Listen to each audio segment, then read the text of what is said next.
ಎಲ್ಲದಕ್ಕೂ ಕಾರಣ ಅದು ವಿಮಲ ಬ್ರಹ್ಮ ತಿಳ್ಕೊಂಡು ಬಿಡೋದು. ತಿಳ್ಕೊಂಡ ಮೇಲೆ ಏನೈತಿ, ಕಲ್ಪನಾ ಮಾಡೋದು ಬಿಡು ಅಂತಾರ ಅವ್ರು. ಕಲ್ಪನಾ ಮಾಡೋದು ಬಿಡು ಸಲುವಾಗಿ ನಮಗ ಸದ್ಗುರುಗಳು ಉಪದೇಶಿಕೊಟ್ಟಾರ. ಏನು ಕೊಟ್ಟಾರ? ನಾಮ ಕೊಟ್ಟಾರ. ಯಾರ್ದದು? ಪರಮಾತ್ಮನ ಹೆಸರು. ಏಕಲ್ಲ ಹಜಾರ ನಾಮ, ದೇವನೊಬ್ಬ ನಾಮ ಹಲವು. ಏನ್ ನಾಮ ಕೊಟ್ಟಾರ? ಏನ್ ಮಾಡಂತಾರ? ನಾಮಸ್ಮರಣೆ ಮಾಡ್ರಿ ಅಂತಾರ. ನಾಮಸ್ಮರಣೆ ಮಾಡಿದಂತವ್ ಹೇಳ್ತಾನ, ನೀನ್ಯಾಕೋ, ನಿನ್ನ ಹಂಗ್ಯಾಕೋ, ನಿನ್ನ ನಾಮದ ಬಲ ಒಂದಿದ್ದರೆ ಸಾಕು ಅಂತ.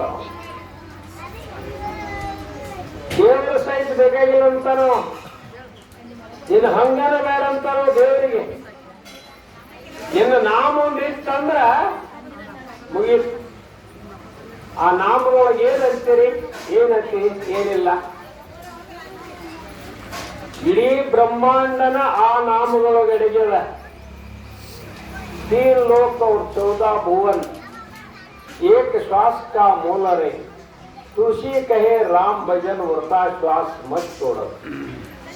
3 ಲೋಕ 14 ಮೂಲಗಳನ್ನು ಒಂದು ತಕ್ಕಡಿ ಪಡೆಗಿಟ್ರ, ಮತ್ತೊಂದು ಪರಡ್ಯಾಗ ಗುರು ಕೊಟ್ಟಂತ ನಾಮ ಇಟ್ರ ಅದು ಹೆಚ್ಚಾಗತ್ತ ನೋಡಿ. ಅದಕ್ಕೆ ಅವರಂದ್ರು ನಾಮ ಮದೆ ಆಹೆ ಸರ್ವ. ಒಂದೇ ನಾಮದೊಳಗ ಅಡಗಿದವು ಅಖಿಲ ವೇದ ಶಾಸ್ತ್ರ ಪುರಾಣಗಳೆಲ್ಲವೂ. ಈ ವೇದ ಶಾಸ್ತ್ರ ಪುರಾಣ ಎಲ್ಲಿದಾವಪ್ಪ ಅಂದ್ರ ಗುರು ಕೊಟ್ಟ ನಾಮದೊಳಗಡೆಗ್ಯಾವಂತ. ಅಂಥ ನಾಮದ ಬೆಲೆ ಅಮೌಲಿಕ ರತ್ನ ಜೋಡಿಲರೆ ತೂಜ ಕಾರಣ ಓಳಕೀಸ ಬ್ರಹ್ಮ ಬೀಜ. ಆ ನಾಮ ಯಾವ್ದಪ್ಪ ಅಂದ್ರ ಬ್ರಹ್ಮ ಬೀಜ ಅಂತಾರ ಅವ್ರು. ಇದೇ ತಾವೆಲ್ಲ ಕೇಳಿಲ್ಲ, ಬ್ರಹ್ಮ ಬ್ರಹ್ಮ ಬ್ರಹ್ಮ ಅಂತ ಹೇಳಿ. ಅದ್ರ ಮೂಲ ಬೀಜ ಯಾವ್ದಪ್ಪ ಅಂದ್ರೆ ಸದ್ಗುರು ಕೊಟ್ಟಂತ ನಾಮ.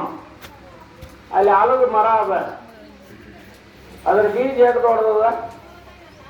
ಒಂದು ಸಾಸಿವೆ ಕಾಳಿಸ್ತದ. ಅದನ್ನ ಹದವಾದ ನೆಲದೊಳಗೆ ನೆಟ್ಟ ನಾವೊಂದಿಷ್ಟು ನೀರು ಹಾಕಿ ಬೆಳೆಸಿದ್ರೆ, ಸಂರಕ್ಷಣೆ ಮಾಡಿದ್ರೆ 8 ದಿವಸ ಸಸಿ ಆಕತಿ. ಮುಂದೆ ಬೆಳೆದ ಗಿಡ ಆಕತಿ, ಸಣ್ಣ ಗಿಡ ಆಕತಿ, ದೊಡ್ಡ ಗಿಡ ಆಕತಿ, ದೊಡ್ಡ ಮರ ಆಗಿಬಿಡ್ತತಿ. ಈ ಗಿಡ ಎಲ್ಲಿತ್ತು ಅಂತ ಕೇಳಿದ್ರೆ ಆ ಬೀಜದೊಳಗೆ ಇತ್ತಿಲ್ಲ. ಹಂಗ ಬ್ರಹ್ಮ ಏನಿದಾನಪ್ಪ ಅಂದ್ರ ಸದ್ಗುರು ಕೊಟ್ಟಂತ ಬ್ರಹ್ಮ ಬೀಜದೊಳಗದಾನ, ನಾಮದೊಳಗದಾನ. ಅವ ಸದ್ಗುರುನಾಥ ಏನ್ ಮಾಡ್ಯಾರ? ಆ ನಾಮವನ್ನ ನಮ್ಮ ಹೃದಯದೊಳಗೆ ಇಟ್ಟು ಬಿಟ್ಟಾನ, ಕೊಟ್ಟು ಬಿಟ್ಟಾನ. ಮತ್ತೇನ್ ಹೇಳ್ಯಾರ? ಏನ್ ಅದನ್ನ ಹಂಗ್ ಮಾಡು ಹಿಂಗ್ ಮಾಡು ಹೇಳ್ಯಾನ? ಬರೇ ಅದ್ರ ಕಡೆ ಲಕ್ಷ್ಯ ಕೊಡಲ್ಲ, ಅದ್ರ ಕಡೆ ಮನಸ್ಸು ಹಾಕಂದಾನ. ಹಂಗ ಧ್ಯಾನ ಮಾಡಂದಾನ. ನೀನು ಏನಕ್ಕಿಪ್ಪ ಅಂದ್ರ ಬ್ರಹ್ಮ ಬೀಜ ಮಳಿತಂದ್ರ ಅಹಂ ಬ್ರಹ್ಮಾಸ್ಮಿ ಅಂತ ಹೇಳ್ತೀರಿ ನಾವು.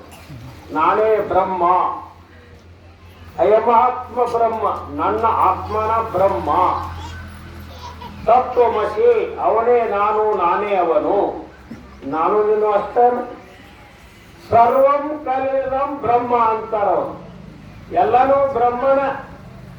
ಬಸವಣ್ಣ ಹೇಳುದಿಲ್ಲ, ಎತ್ತ ನೋಡಿದತ್ತ ನೀನೇ ದೇವ, ಸಕಲ ವಿಸ್ತಾರದ ರೂಹು ನೀನೇ ದೇವ. ನಾ ಯಾರನ್ನು ನೋಡ್ತಾನೋ ಎಲ್ಲಿ ನೋಡ್ತಾನೋ ಅವರೆಲ್ಲ ದೇವರ ದೇವರ ಅಂತಾನ ಬಸವಣ್ಣ. ಅವನ ಮನೆಗೆ ಒಬ್ಬ ಕಳ್ಳ ಬಂದಿದ್ದ. ಬಸವಣ್ಣ ಮನ್ಯಾಗ ಬಂಗಾರದ ಬಾಳ ಸಿಗ್ತೈತಿ ಬಂದತ್ತ. ಅಲ್ಲಿ ಎಲ್ಲಾ ಕಡೆ ಹುಡುಕಾಡಿದವ, ಸಿಗಲಿಲ್ಲ. ಕಡೆಗೆ ಬಸವಣ್ಣ ಹೆಂಡತಿ ಮಲ್ಕೊಂಡಿದ್ರನ್ನು. ಆಕಿ ಕೊಳ್ಳಾಗ ಗುಳದಾಳಿ ಮತ್ತು ಎಗಸಾರ ಅದು ಬೀಸ್ತು. ಬಂಗಾರ ಇಲ್ಲಿ ಐತೆ ಅಂದ. ಇನ್ನೇನು ಹರ್ಕೊಂಡು ಹೋಗ್ಬೇಕಂತೇಳಿ ಕೈ ಯಾಕೆ ಹರ್ಕೊಳಪ್ಪ ಅದ. ಆಕಿ ಎಚ್ಚರಾಗಿ ಕಳ್ಳ